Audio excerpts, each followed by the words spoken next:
Après avoir frappé des enfants malades sans défense, Poutine a clairement franchi toutes les lignes rouges possibles, même dans l'esprit de certains de ses partenaires, et a littéralement piégé l'un d'entre eux, car l'attaque massive et inhumaine contre l'Ukraine a eu lieu au moment précis où le Premier ministre indien Narendra Modi était en Russie en visite officielle.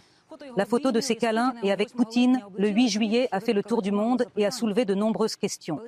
Il est extrêmement décevant de voir le dirigeant de la plus grande démocratie du monde serrer dans ses bras le criminel le plus sanguinaire du monde à Moscou, un jour comme celui-ci, a écrit le président Zelensky. Et dans la matinée, semble-t-il, le Premier ministre Modi s'est rendu compte dans quel pétrin il se trouvait, parce que la dernière série de négociations importantes a été annulée. Le Premier ministre indien a quitté Moscou plus tôt que prévu. Mais avant cela, il a dit publiquement des choses qui ont littéralement déformé Poutine.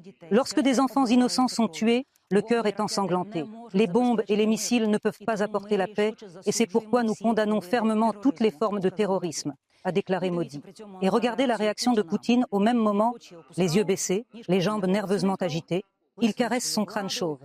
Il est difficile de dire comment les choses vont se passer avec l'Inde, qui est le deuxième plus gros acheteur de pétrole russe, mais les membres du Conseil de sécurité de l'ONU, où la Russie fait toujours partie, se sont déjà unis contre cela. Parce que lorsque l'Ukraine, après le bombardement d'Okhmadit, a initié la convocation immédiate du Conseil de sécurité de l'ONU, Moscou a tenté de bloquer notre participation à cette réunion, qui préside le Conseil de sécurité depuis le 1er juillet. C'est pourquoi notre représentant a demandé à 14 autres membres du Conseil de sécurité, outre la Russie, l'Équateur, la France, les États-Unis et le Royaume-Uni, de nous rencontrer. Lors de cette réunion à l'ONU, nous avons entendu non seulement les mensonges ineptes du représentant russe, mais aussi des preuves irréfutables des crimes de guerre russes de la part d'Ukrainiens, en particulier du directeur général de l'hôpital Okhmadit.